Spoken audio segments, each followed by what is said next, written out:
জুলুম কি? যে জিনিস যেখানে রাখা দরকার ওইটা ওই জায়গায় না রেখে অন্য জায়গায় রাখার নাম জুলুম। এই যে মাথার এই টুপিটা থাকা দরকার মাথায়, এটা যদি কেউ পায়ের কাছে রাখে টুপির সাথে জুলুম। এই কথা বুঝছেন না? আমার স্যান্ডেল আমি পেছনে রেখে দিয়েছি, এটা থাকার দরকার পায়ের কাছে, এটা যদি আমি মাথায় নিয়ে বসে থাকি এটা এই স্যান্ডেলের উপরে জুলুম। কারণ যেখানে যার স্থান ওইটা ওই জায়গায় রাখা রাখবে। আল্লাহ পাক এই কোরআনকে পাঠিয়েছেন এই পৃথিবীর ময়দানে সবচাইতে উঁচু জায়গায় রাখার জন্য। বাংলাদেশে সবচাইতে উঁচু জায়গা এখন সংসদ।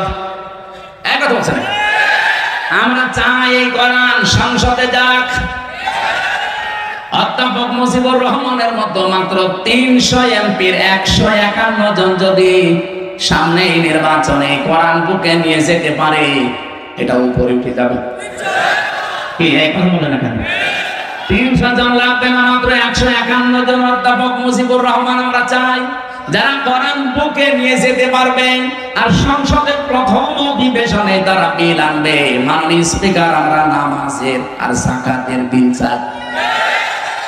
উনি যখন বলবে হাত তোলেন, 151 জন যদি হাত তুলে ফেলে, ওই দিন নামাজটা কায়েম হয়ে যাবে দেশে, যাকাতটা সরকারি ভাবে কায়েম হয়ে যাবে।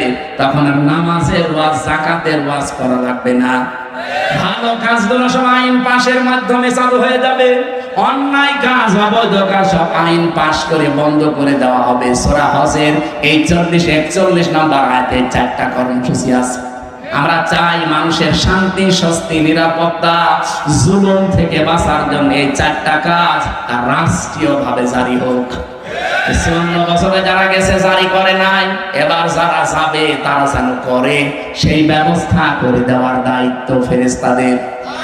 তাদের বলুন, আমি যে আয়াতের শেষ অংশ পড়েছিলাম এই সংক্রান্তই আমি এসেছি এবার জায়গা মতো। আল্লাহ পাক বলেন, কাবুরা আলাল মুশরিকিনা মা তাদউহুম ইলাই। আমি কমিশনের এটা বাদ দিয়ে দিলাম। আমি একটা শিক্ষা দিতে চেয়েছিলাম, আমার মনে হয় আপনারা বুঝে ফেলেছেন যে দেহ আমার, সিদ্ধান্ত আমার, এটা আল্লাহর সাথে শিরিক।